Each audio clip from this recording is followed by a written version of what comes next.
Hello दोस्तों, कैसे हैं आप? उम्मीद करता हूँ बहुत अच्छे से होंगे। राजनीति विज्ञान या नागरिक शास्त्र एक उम्दा विषय है। भले ही आप चाहे यूपी पीजीटी या टीजीटी या राजस्थान प्रवक्ता या जीआईसी प्रवक्ता या असिस्टेंट प्रोफेसर या अदर स्टेट के किसी भी प्रवक्ता पद के लिए अगर आप तैयारी कर रहे हैं तो ये वीडियो आपके लिए बहुत ही खास होने वाला है। क्योंकि इस वीडियो के अंतर्गत मैं बताने वाला हूँ कि सफल होने के लिए, यानी आपको जॉब पाने के लिए कितनी और कौन-कौन सी किताबें पढ़नी होगी। सबसे बड़ा क्वेश्चन मेरे सामने यही आता है कि सर कौन सी किताब पढ़ें, कितनी किताबें पढ़नी होंगी सफल होने के लिए। तो उन सब का जवाब इस वीडियो के माध्यम से मैं दे रहा हूँ। वीडियो को लास्ट तक देखना है। चैनल में नए हैं तो चैनल को सब्सक्राइब कर लें। वीडियो को लाइक भी कर दें आप लोग। तो दोस्तों, इस वीडियो के अंतर्गत ये बताने वाला हूँ कि सबसे अलग आप कैसे तैयारी कर सकते हैं जिससे आपका सिलेक्शन हो सके। नोट्स आपको किस तरीके से बनाना है, और एक क्वेश्चन अक्सर आता है मेरे सामने कि कितने घंटे की पढ़ाई की जाए। ये सारी चीज़ें मैं आपको विद प्रूफ दिखाने वाला हूँ। तो चलिए वीडियो प्रारंभ करते हैं। सबसे पहले मैं बताने वाला हूँ कि कितनी किताबें और कौन-कौन सी किताबें पढ़ी जाए। किसी भी एग्जाम में, चाहे वो पीजीटी हो या फिर रीट हो या फिर जीआईसी हो या असिस्टेंट प्रोफेसर हो, कोई एक किताब, बहुत से स्टूडेंट ने कहा कि कौन सी किताब ले लें। एक किताब के चक्कर में आपकी कभी भी पढ़ाई नहीं हो सकती, आप सफल नहीं। इसके लिए कम से कम ये मान के चलो कि 10 से 15 किताबों का अध्ययन आपको हर हाल में करना ही होगा। और अच्छी खासी, सभी को पता है कि अच्छी खासी मोटी-मोटी किताबें आती हैं। कोई ये नहीं कि 4-4 10-10 या फिर 50-50 पेज की हों। कोई भी बुक लेंगे आप, अच्छी किताब तो अच्छी खासी मोटी होती है, पैसे भी अच्छे खासे उसके जाते हैं। तो पहला पॉइंट तो ये आपका क्लियर हुआ। उसके बाद बात आती है कि कौन-कौन सी किताबें पढ़ें। इसके लिए मैंने अलग से ही एक वीडियो अपलोड किया हुआ है। अगर आपने नहीं देखा है तो प्लेलिस्ट में आपको ये मिल जाएगी, तो आप देख सकते हैं। अब बात आती है कि नोट्स, चलिए ठीक है, आपने किताबें सब कुछ ले लिया, सबसे अलग तैयारी कैसे करें, नोट्स कैसे बनाएँ, ये मेन मुद्दा है। और इसी को लेकर के आज मैं इस वीडियो के अंतर्गत बताने वाला हूँ कि आप नोट्स किस तरीके से बनाएँगे। जैसा कि मैंने खुद के नोट्स बनाए, खुद तैयारी की, सेलेक्ट हुआ, और मेरे बहुत सारे स्टूडेंट भी हैं, वो जीआईसी हो, चाहे टीजीटी, पीजीटी हो या अदर स्टेट में हो, सेलेक्ट भी हैं। तो चलिए मैं दिखाने वाला हूँ कि किस तरीके से आपको नोट्स बनाने हैं। जैसे मैं स्टार्टिंग से ही दिखा रहा हूँ। पहला ही पॉइंट आता है नागरिक शास्त्र यानी राजनीति शास्त्र क्या है, शुरू में। ये तो मैंने नहीं यहाँ पे वो किया क्योंकि सारी चीज़ें दिखाना संभव नहीं है। इसके बाद में सब्जेक्ट क्या है और उसकी परिभाषा, तो परिभाषा से संबंधित क्वेश्चन ज़रूर आता है। इस तरीके से जैसे मैंने यहाँ पे नोट्स बनाए हुए हैं, इसी तरीके से आपको नोट्स बनाना है। जो इम्पोर्टेंट कोटेशन है या स्टेटमेंट है, उन्हें आपको हर हाल में इस तरीके से नोट कर लेना है और पढ़ाई करनी है। देखिए कितने सारे मैंने यहाँ पर, ये क्वेश्चन अक्सर आता है, पिछली बार पीजीटी में भी आया हुआ था। इसके बाद प्रमुख विचारक, आज हमें जो है पॉलिटिकल साइंस के या नागरिक शास्त्र के विचारकों के बारे में जानना होता है कि कौन-कौन से। तो यहाँ पे देखिए सभी को पता है कि एक तो यूनानी चिंतक थे, उनकी क्या-क्या विशेषता, ये भी अक्सर क्वेश्चन पूछा गया है कि क्या-क्या विशेषताएँ थी यूनानी विचारकों की। सोफिस्ट जो थे, उनकी क्या-क्या विशेषताएँ थीं, ये चीज़ भी हमें पता होना चाहिए। आप शॉर्ट में, कम शब्दों में गागर में सागर वाली कंडीशन में आप ऐसे करके लिख सकते हैं। आगे दिखाते हैं आपको। सुकरात से शुरू होता है पॉलिटिकल साइंस में, थिंकर वाले सुकरात, प्लेटो, अरस्तु, हॉब्स, लॉक, रूसो, है ना, बहुत सारे थिंकर आते हैं। मार्क्स तक कम से कम आपको इनकी पूरी जीवनी सब कुछ याद रखना होगा। मार्क्स तो बहुत ही ज़्यादा इम्पोर्टेंट है, और इसके बिना पॉलिटी का या पीजीटी हो या टीजीटी हो या असिस्टेंट प्रोफेसर या कहीं का भी प्रवक्ता पद की आप तैयारी कर रहे हैं, तो मार्क्स के बिना पेपर नहीं बनता, ये चीज़ याद रखें। इसका जन्म से लेकर के मृत्यु तक सारी चीज़ें, कहाँ जन्म हुआ, ये सब कुछ हमें पता होना चाहिए। मार्क्स की पूरी विचारधारा, उसके प्रमुख सिद्धांत कौन-कौन से हैं, जैसे द्वंद्वात्मक भौतिकवाद, इतिहास की आर्थिक व्याख्या, वर्ग संघर्ष, अतिरिक्त मूल्य का सिद्धांत, साम्यवादी दल का संगठन, क्रांति का सिद्धांत इत्यादि। बहुत सारे हैं जो मैं यहाँ पे सारी चीज़ें मेंशन नहीं कर पा रहा, ना कर पाऊँगा। मैं सिर्फ एक तरीका बता रहा हूँ, चाहे प्लेटो हो, चाहे सुकरात हो, चाहे कोई सा भी थिंकर हो, हमें इस तरीके से करना होगा। आप इस तरीके से नोट्स बना सकते हैं। अभी वीडियो के लास्ट में कुछ या बीच में कुछ ऐसी चीज़ें बताने वाला हूँ जो किसी भी स्टूडेंट के लिए बहुत ही उपयोगी और महत्वपूर्ण होती हैं। इसलिए लास्ट तक देखें, सारी चीज़ों को समझें। अब इसके बाद में आपने थिंकर वाला पूरा पार्ट कंप्लीट कर लिया, थिंकर वाला कर लिया। सिलेबस को सामने रखें, हमेशा मैं कहता हूं कि सिलेबस को सामने रख करके ही आप तैयारी करें। सिलेबस को सामने रखने के बाद में चिंतक वाला पार्ट आपने कंप्लीट कर लिया। इसके बाद अवधारणाओं वाला टॉपिक शुरू होता है, जिसमें पहली अवधारणा राज्य, यानी राज्य क्या है, इसका विकास कैसे कैसे हुआ। ये क्वेश्चन अक्सर आता है मिलाने के लिए, आरंभिक राज्य, यूनानी नगर राज्य और भी हैं, है ना। इसका एक कोड बना करके आप याद कर सकते हैं, जैसे रोमन साम्राज्य है, यूनानी है, फिर आधुनिक है। इस तरीके से जो है आप राज्य का ऐतिहासिक विकास, ये इम्पोर्टेंट टॉपिक है, आप इस तरीके से नोट कर लें। इनकी क्या क्या विशेषताएं थी वो चीज भी आप लोग नोट करें। इसके बाद फिर किसी भी अवधारणा के बाद में जब उसका इंट्रोडक्शन आप जान गए, पहचान गए कि क्या है ये राज्य है, समानता, स्वतंत्रता, लोकतंत्र, कुछ कुछ भी, उसके बाद हम परिभाषाओं वाला टॉपिक लिखते हैं। देखिए बहुत सारी परिभाषाएं हैं, यानी कहीं से भी क्वेश्चन आ जाए, आपके नोट्स इस तरीके के होने चाहिए कि क्वेश्चन जो है बाहर से नहीं होना चाहिए, आपके नोट्स के अंतर्गत ही क्वेश्चन होना चाहिए, तब तो नोट्स ठीक हैं। और ये जो चीजें मैं आपको दिखा रहा हूँ, ये कोई एक बुक की नहीं है, कई किताबों के, मैंने बताया ना कि कम से कम 15 किताबों का मिश्रण है। और उस तरीके से जहाँ से जो चीज़ मुझे अच्छी लगी मैं हमेशा नोट करता रहा, स्टूडेंट को पढ़ाता रहा, खुद भी अपनी तैयारी करता रहा। राज्य और सरकार में अंतर, अगला टॉपिक, ठीक है। फिर देखिए ये अंतर वाला टॉपिक, क्या क्या अंतर है। राज्य की उत्पत्ति के सिद्धांत, कैसे कैसे राज्य की उत्पत्ति हुई, दैवीय उत्पत्ति सबसे प्राचीन है, इसकी क्या क्या विशेषता है ना। इस तरीके से ये सारे स्टेटमेंट आप नोट करें। इसकी विशेषताएं क्या क्या है, देखिए यहाँ पे दिया हुआ है। फिर इसके बाद में संप्रभुता, राज्य के बाद में जो अगला टॉपिक है वो है संप्रभुता, और ये मोस्ट इंपोर्टेंट टॉपिक है। यहाँ से भी क्वेश्चन हर हाल में आपको मिलता ही मिलता है संप्रभुता से। सॉवरेनिटी, संप्रभुता के बारे में पूरा हमें जानना पड़ेगा पहले कि संप्रभुता का अंग्रेजी में शब्द क्या है, किस भाषा से निकल के आया है, उसका मतलब क्या है, ये सारी चीजें। उसके बाद में जब जान गए, फिर इसके दो पहलू कौन कौन से होते हैं, एक होती है आंतरिक संप्रभुता, दूसरी बाह्य संप्रभुता। फिर परिभाषा वाले, वही चीज जिस तरीके से मैंने बताया, बहुत सारी इसकी परिभाषा है संप्रभुता। जैसे ये वाला जो स्टेटमेंट है कि संप्रभुता राज्य की सर्वोच्च इच्छा है विलोपी, अक्सर ये स्टेटमेंट आता है और पिछले पीजीटी में भी ये क्वेश्चन आया हुआ था। तो ये इस तरीके के क्वेश्चन ये है, और ऑस्टिन वाला है, ये वाला भी अक्सर आता है। तो ऐसे क्वेश्चन आपको के नोट्स में हर हाल में होने चाहिए। नेक्स्ट है संप्रभुता का, आपने पूरा कंप्लीट कर लिया। संप्रभुता के लिए विशेष तौर से जाना जाता है ऑस्टिन का संप्रभुतावादी सिद्धांत। यहाँ से इसे पूरी तरीके से आप कवर करेंगे, अच्छे से तैयार करेंगे इसके स्टेटमेंट। ऑस्टिन की आलोचना भी हुई है, किसने किसने किया है आलोचना, जैसे हेनरी मैन ने किया है, मैकाइवर ने किया है, तो वो चीज़ भी हमें मेंशन करना पड़ेगा अपने नोट्स में। फिर अगला टॉपिक है, देखिए समानता। समानता में इसी तरीके से समानता क्या है, कहाँ से इसकी शुरुआत हुई, हमें यूएनओ तक पहुंचना है। देखिए ये संयुक्त राष्ट्र अमेरिका के जो है घोषणा पत्र में भी ये कहा गया है कि हम सब सत्य को स्वतः सिद्ध स्वीकार करते हैं कि सभी मनुष्य समान है। ये स्टेटमेंट अक्सर आता है कि सब मनुष्य समान है, कहाँ से लिया गया है, संयुक्त राज्य के संविधान से। इस तरीके से क्वेश्चन आता है। फिर इसके बाद में आता है स्वतंत्रता वाला टॉपिक। स्वतंत्रता से भी एक क्वेश्चन जरूर आता है, ये भी इम्पोर्टेंट है। लैटिन भाषा के लाइबर शब्द से बना हुआ है, जिसका अर्थ है बंधनों का अभाव। ये सारी चीजें आपको पता होना चाहिए। फिर इसके बाद में इसकी उसी तरीके से परिभाषाएं, जैसा कि मैंने सभी टॉपिक में बताया। सब परिभाषा के बाद में आलोचना भी होती है।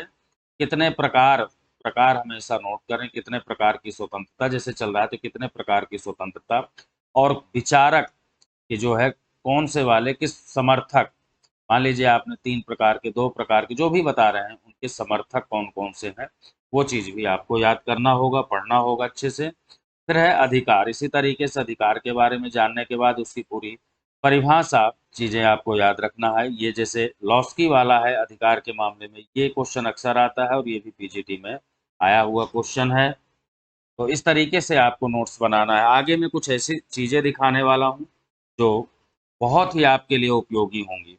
फिर देखिए कानून, कानून वाला जो टॉपिक है उसके कानूनी अधिकार के बारे में, कितने प्रकार के कानूनी अधिकार, सिर्फ कानूनी अधिकार की बात कर रहे हैं तो 2 प्रकार के होते हैं, राजनीतिक, नागरिक। फिर राजनीतिक अधिकार में कौन कौन से अधिकार, ये क्वेश्चन अक्सर आता है कि वोट देने का अधिकार कैसा अधिकार है, नागरिक अधिकार है या आर्थिक अधिकार है या राजनीतिक अधिकार है। ठीक है, तो ये जो है राजनीतिक वाले हैं। नागरिक में कौन कौन से आते हैं वो आपको यहाँ मिल जाएंगे। इसके अलावा हमें यूएनओ के घोषणा पत्र में भी जाना पड़ेगा। मानवाधिकार जो है, तो 10 दिसंबर 1948 को मानवाधिकारों की घोषणा की गई थी और इसमें जो है टोटल 30 अनुच्छेद है, 30 आर्टिकल हैं, ये भी इम्पोर्टेंट है। जो मेन मेन आर्टिकल हैं वो हमें याद करना होता है। पिछली बार असिस्टेंट प्रोफेसर में जो है यहाँ से एक क्वेश्चन आया हुआ था मानवाधिकारों की घोषणा पत्र से। फिर नागरिकता वाला जैसे टॉपिक है तो उसी तरीके से नागरिकता के बारे में आप जानेंगे और नागरिकता के सिद्धांत कौन कौन से हैं, जैसे उदारवादी सिद्धांत, सुरक्षा तंत्रवादी सिद्धांत, मार्क्सवादी सिद्धांत, ये पूरा टॉपिक हमें करना होगा। फिर संपत्ति, मैं यहाँ सिर्फ एक मॉडल दिखा रहा हूँ, ना कि आपको मैं क्लास दे रहा हूँ। मेरी क्लासेस भी चलती हैं, प्रैक्टिस सेट भी करवाता हूं मैं, और अगर आपको यही वाले कंप्लीट नोट्स की आवश्यकता है तो आप नोट्स भी ले सकते हैं, जो कि बहुत सारे स्टूडेंट ने लिया, पिछली बार भी लिया था और सिलेक्ट भी है। बशर्ते आपको अच्छे से पढ़ाई करनी होगी, बिना पढ़ाई के देखिए कुछ भी नहीं हो सकता। फिर है देखिए न्याय वाला टॉपिक, जैसा मैंने भी बताया, यहाँ पूरी तरीके से न्याय के बारे में जानना, उसकी परिभाषा वगैरह। और न्याय में सबसे ज़्यादा इम्पोर्टेंट है जॉन रॉल्स का न्याय का सिद्धांत, ये जो इससे क्वेश्चन अक्सर आता है, कितने प्रकार से बांटा है, ये बड़ा इम्पोर्टेंट टॉपिक है। यहाँ से इसे आप हर हाल में अच्छे से कंप्लीट कर लें। फिर आगे चलते हैं, सामान्य हित की अवधारणा, ये भी टॉपिक है आपके उसमें, यहाँ से भी क्वेश्चन पूछे जाते हैं, गांधी जी वगैरह के स्टेटमेंट। फिर विचारधारा वाला क्वेश्चन आता है, विचारधारा के बारे में आप जानेंगे और लिखेंगे। फिर सबसे इम्पोर्टेंट टॉपिक आता है संप्रभुता के बाद में प्रजातंत्र, डेमोक्रेसी या लोकतंत्र, यहाँ से भी क्वेश्चन अक्सर आते हैं। प्रजातंत्र की परिभाषा वगैरह, उसके प्रकार, है ना, किस देश में किस टाइप का लोकतंत्र है। उसके बाद निर्वाचन की प्रक्रिया वाला, निर्वाचन किस तरीके से होता है। फिर प्रणालियाँ उसके निर्वाचन की, जैसे आनुपातिक प्रतिनिधित्व प्रणाली क्या है, एकल संक्रमणीय प्रणाली क्या है, सर्वप्रथम इसका उपयोग किसने किया, ये सारी चीज़ें, हेयर फॉर्मूला क्या है, डूब फॉर्मूला क्या है ना, ये सारी चीज़ें जो है हमें तैयार करना होगा। फिर है लोकमत यानी जनमत, यहाँ से भी एक क्वेश्चन आपको मिलता ही मिलता है, इसकी परिभाषा से, खासतौर से जैसे किम्बल यंग वाली परिभाषा बहुत इंपॉर्टेंट है। फिर आगे हम बात करते हैं राजनीतिक दल, यहाँ से भी एक क्वेश्चन आपको हर हाल में मिलता ही मिलता है। इसकी पूरी परिभाषा, खासतौर से एडमंड बर्क वाली जो परिभाषा, ये इम्पोर्टेंट है, अक्सर यहाँ से क्वेश्चन आता है। राजनीतिक दल किस किस तरीके से राजनीतिक दल हैं। फिर दबाव समूह, ये भी इम्पोर्टेंट टॉपिक है और यहाँ से भी क्वेश्चन बनता है, कई बार ये भी पूछा गया है कि जैसे बीएमएस है, भारतीय मजदूर संघ, किस पार्टी को सपोर्ट करता है, यानी किस राजनीतिक दल का ये दबाव समूह है ना। एटक है, इंटक है, C2 है, तो ये जितने भी है इस तरीके के, वो आपको याद रखना है। फिर है संविधान, संविधान क्या होता है, संवैधानिक सरकार क्या होती है और संविधानवाद क्या होता है, ये चीज़ भी आपको पता होना चाहिए। फिर संविधानवाद का विकास कैसे कैसे हुआ, सबसे पहले जैसे यूनानी संविधानवाद, और बहुत सारे हैं, कंप्लीट नोट्स में आपको मिलेंगे। फिर है शासन प्रणालियाँ, यानी एकात्मक शासन व्यवस्था क्या होती है, यहाँ इसके बारे में और इसके स्टेटमेंट पूरे हमें पता होना चाहिए। फिर इसके बाद में संघात्मक शासन व्यवस्था क्या है, संसदीय प्रणाली क्या है, ये संसदीय वाले से क्वेश्चन अक्सर आता है। फिर इसके बाद में अध्यक्षीय प्रणाली क्या होती है और इसका सबसे अच्छा उदाहरण क्या है, जैसे अमेरिका है, सभी को पता है। इसकी विशेषता क्या है, इसके दोष क्या है, दोनों चीज़ें हमें करना होता है, किसी भी प्रणाली के गुण और दोष। अगला टॉपिक है नौकरशाही, ये इम्पोर्टेंट है, यहाँ से भी आपको क्वेश्चन मिलता है नौकरशाही के बारे में। चलिए, ये तो एक मेन वो हो गया जो मैंने बताया, इस तरीके से आपको नोट्स तैयार करने हैं। अब मैं बात करने वाला हूँ कुछ हटके, जो आपके लिए बहुत ही फ़ायदेमंद साबित होगा अगर आप उस तरीके से करना चाहते हैं। देखिए, एक तो ये तरीका है कि सिलेबस आपने सामने रखा और टॉपिक वाइज आपने नोट्स तैयार किए, कई किताबों से, एक किताब से नहीं, कई किताबों से करना होगा। और इसके लिए मैं आपको बता दूं, जो मुझे टाइम लगा है, कम से कम 3 साल का टाइम लगा, क्योंकि मैं पढ़ाता रहा रेगुलर, जहाँ जो किताब मुझे अच्छी लगी मैंने वो किताब लिया, और जो चीज़ें वहाँ से अच्छी लगी मैं अपने नोट्स में ऐड करता रहा। तो इस तरीके से आपको तैयारी करनी है। सरसरी निगाह जल्दी जल्दी जो है आपको नोट्स भी तैयार करना है, डेली तैयारी भी करना है, पढ़ना भी है। तो ये पॉलिटी के अलावा जो है विश्व के संविधानों वाला टॉपिक भी आता है, हमारे सिलेबस में है। जैसे ब्रिटिश संविधान का उद्भव, पूरा ब्रिटिश संविधान हमें मेन मेन चीज़ें जो है करना होगा कि यहाँ इस संविधान में जैसे क्या क्या चीज़ें, जैसे रूढ़िवाद है, यहाँ पे उदारवाद भी है, समाजवाद भी है। इसके बाद जो है अमेरिका का संविधान भी हमें पढ़ना होगा और उसका उद्भव कैसे हुआ, विकास कैसे हुआ, क्या क्या खासियत है, विशेषताएं हैं। इसके अतिरिक्त स्विट्जरलैंड का संविधान और उसकी विशेषताएं, क्या क्या स्विट्जरलैंड में सबसे अलग विशेषता है, वो चीज़ें भी आती हैं। कितने कैंटन हैं यहाँ पर, पूर्ण कैंटन कितने हैं, अर्ध कैंटन कितने हैं, यहाँ से भी क्वेश्चन अक्सर पूछा गया है। कब इसका जो है संविधान बना, कब लागू हुआ, ये सारी चीज़ें जो है आपको तैयार करना पड़ेगा। जापान का संविधान सेम उसी तरीके से यहाँ का भी पूरा अध्ययन हमें करना होता है। कोई छोटा मोटा सब्जेक्ट नहीं है, पॉलिटी एक अच्छा खासा सब्जेक्ट है। और सबसे बड़ी बात यह है कि जो पीजीटी, जैसे आप पीजीटी का पेपर दे रहे हैं, तो इसमें एक चीज़ और आगे बताने वाला हूँ, इसमें क्या खासियत है और क्या चीज़ ऐड कर दिया गया है। ऐड है मतलब, तो अब देखिए ये नोट संविधानों वाला हो गया। और भी देशों के हमें संविधान करना पड़ता है, जैसे साउथ अफ्रीका है, नाइजीरिया है, मलेशिया है, इंडोनेशिया है, श्रीलंका है, इस तरीके से हमें करना होता है। नोट्स ऐसे भी हों, जैसे मान लीजिए आपने कोई दूसरी किताब लिया, कुछ चीज़ें अच्छी लगी तो वो भी आप टू द पॉइंट के रूप में देखिए इस तरीके से मेंशन कर सकते हैं। यानी कोई भी क्वेश्चन आपका सिलेबस से बाहर नहीं होना चाहिए। बस ये है कि जो भी पेपर में आए वो सारी चीज़ें आपके नोट्स से ही आनी चाहिए। जैसे कि पीजीटी 2021 में टोटल पेपर जो था, टोटल पेपर मेरे नोट से ही था और मैंने इसका विद प्रूफ वीडियो भी अपलोड किया है। आपने नहीं देखा है तो प्लेलिस्ट में आप देख सकते हैं। इस तरीके से नोट्स आपके होने चाहिए और सिर्फ नोट्स बना लेने से काम नहीं चलता, उसका अध्ययन भी करना होगा, हमें तैयारी भी करनी होगी। अगला टॉपिक जो है वो है सिद्धांत एवं जनक। ये वाला टॉपिक इस तरीके से आप बनाइए, एक तरफ सिद्धांत, सामने उनके जनक, है ना। जैसे राजनीतिक सामाजिकरण से कौन जुड़ा है, आमंड। प्रबंधकीय क्रांति, जेम्स बरहम।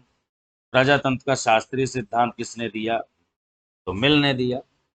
ये चीज़ें आपको तैयार करना होगा। इसके अतिरिक्त ये देखिए किताबों वाला सेम उसी तरीके से बुक्स और उनके लेखक यानी कि राइटर, जितने भी किताबें आपको मिल रही हैं उनके राइटर सहित आप सारी किताबें एक इस तरीके से अलग नोट्स उनके बना लें, अलग रजिस्टर में। ये अच्छा तरीका होता है।